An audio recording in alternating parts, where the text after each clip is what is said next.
तुमसे मिलने आई। अफसोस करना है? मैं जब भी कहूंगी आई लव यू कहूंगी, आई लव यू के सिवा कुछ नहीं कहूंगी। इतनी हेल्प की मेरी। मैं नहीं आऊंगा। कहानी में होगी नई एंट्री। क्या कहा आरोही ने? कौन आया आरोही के ऑफिस? क्यों आया आरोही को गुस्सा? 2013 में मोहित सूरी ने एक ऐसी रोमांटिक फिल्म का सीक्वल बनाया जिसके गाने आज भी हर आशिकों की पहली पसंद है। अब आप तो पहचान ही गए होंगे कि आज हम किस फिल्म की बात कर रहे हैं।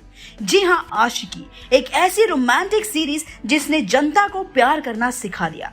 और अब इसका तीसरा सीक्वल भी जल्द ही आपको बड़े पर्दे पर देखने को मिलेगा, जिसमें कार्तिक आर्यन मेन लीड में नजर आने वाले हैं। तो चलिए आज हम आपको आशिकी 3 की कहानी भी सुना देते हैं।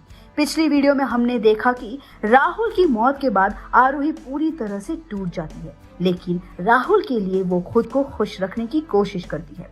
आरोही की माँ उसे शादी के लिए मनाती है, लेकिन वो हर बार मना कर देती है। तब राहुल का फ्रेंड विवेक, जो अब आरोही का भी दोस्त है, उसे आगे बढ़ने के लिए कहता है। आरोही उससे कहती है, सी विवेक, राहुल के जाने के बाद मैंने काम संभाला क्योंकि राहुल ने मेरे करियर बिल्ड करने के लिए क्या कुछ नहीं किया। मैं उसकी मेहनत बर्बाद नहीं जाने दे सकती थी, बट मैंने उसके अलावा किसी और के बारे में नहीं सोचा। वो अपनी बात कंप्लीट ही कर रही थी कि तभी वहां अरुल म्यूजिक कंपनी के मैनेजिंग डायरेक्टर मिस्टर सहगल आते हैं और उनके साथ एक लड़का भी होता है।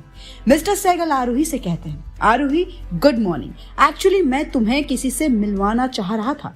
ये है मिस्टर राज रघुवंशी, ये कश्मीर का एक सिंगर है। कश्मीर का हर एक इंसान इन्हें जानता होगा। मुझे लगता है कि हमारी आने वाली न्यू प्लेलिस्ट के लिए ये एक बहुत अच्छी आवाज हो सकता है।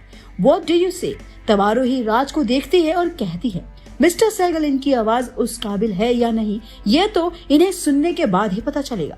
ये आने वाली प्लेलिस्ट राहुल के लिखे हुए गाने हैं, उसका ड्रीम था इन्हें लॉन्च करना, तो मैं इन गानों को लेकर बिल्कुल भी चांस नहीं लेना चाहती। सो आधे घंटे में आप इन्हें स्टूडियो ले जाइए और चलिए सुनते हैं इन्हें। स्टूडियो में राज बहुत अच्छा गाना गाया है। आरोही मिस्टर सहगल से कहती है, ठीक है मिस्टर सहगल, इसे इस प्रोजेक्ट का हिस्सा बना लीजिए एंड ये प्रोजेक्ट कितना वैल्यूएबल है उसके बारे में भी क्लियर करा दीजिए, बिकॉज एक गलती और मैं इसे निकाल दूंगी, क्योंकि राहुल की प्लेलिस्ट के साथ मैं कोई चांस नहीं लूंगी। अगले दिन से राज को गानों के लिरिक्स मिल जाते हैं और अब आता है रिकॉर्डिंग का दिन। आरोही विवेक और मिस्टर सहगल के साथ रिकॉर्डिंग रूम में बैठी थी और राज गाना शुरू करता है। आरोही उन गानों की लिरिक्स और राज की आवाज में इतना खो जाती है कि उसकी आंखों से आंसू आ जाते हैं। बीच रिकॉर्डिंग में वो भाग के जाती है और राज को गले लगा लेती है। राज की हार्ट बीट बिल्कुल फास्ट हो जाती है, लेकिन जैसे ही आरोही खुद को संभालती है वो अपने केबिन में भाग जाती है।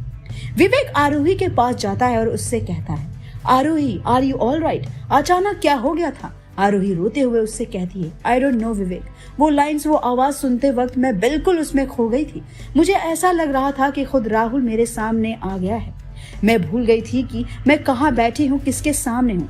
मेरे कानों में बस वो आवाज घूम रही थी, नथिंग एल्स, और वो रोने लग जाती है। विवेक उसे चुप कराता है। ये सारी बातें राज कैबिन के बाहर से सुन लेता है। इसके बाद ऑफिस में पूछताछ करने से उसे आरोही और राहुल की पूरी कहानी के बारे में पता चलता है। कहीं ना कहीं राज के मन में आरोही के लिए फीलिंग्स आ जाती है।